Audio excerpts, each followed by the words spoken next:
Hi, my name is Paul Fenelon, and I am a resident full-time here on Maui, Hawaii. I live in Maui Meadows.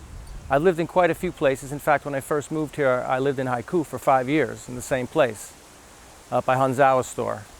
And then I had an opportunity to move all around the island, so I lived in Kula, Makawa.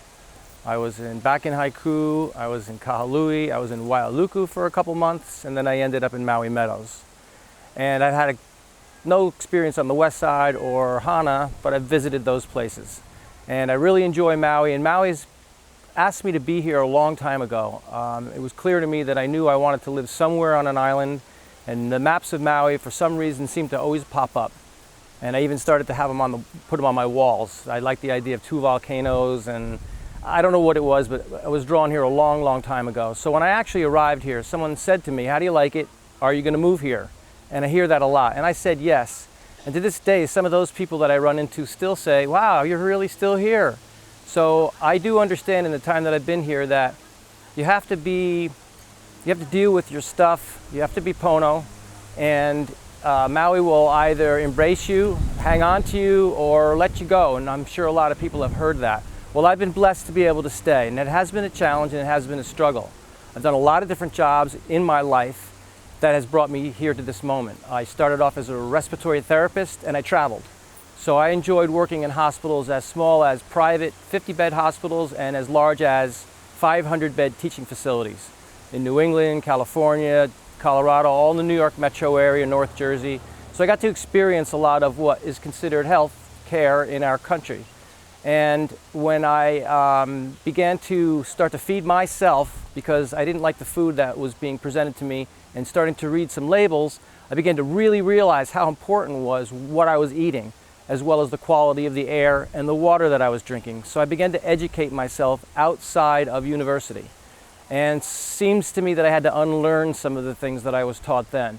But my passion about this movement and to bring the knowledge that I have of the experiences and the training that I've sought out, because I realized that with that knowledge comes a duty to share with others. I think it's really critical that we have the choice to know if the food that we have is going to nourish us or if it's going to compromise our systems, our immune systems. So it's really important to at least have the choice.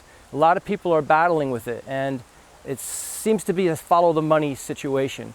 I think that if we had an opportunity to truly choose through good information, that we would make decisions that would allow us to be healthy rather than be fearful and constantly sick.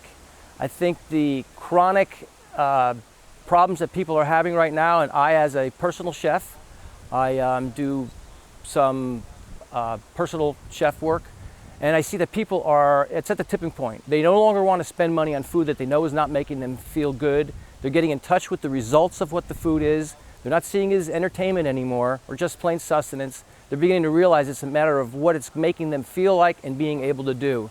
I think it's really critical that we have a choice by having labeling. Without labeling, we have no choice.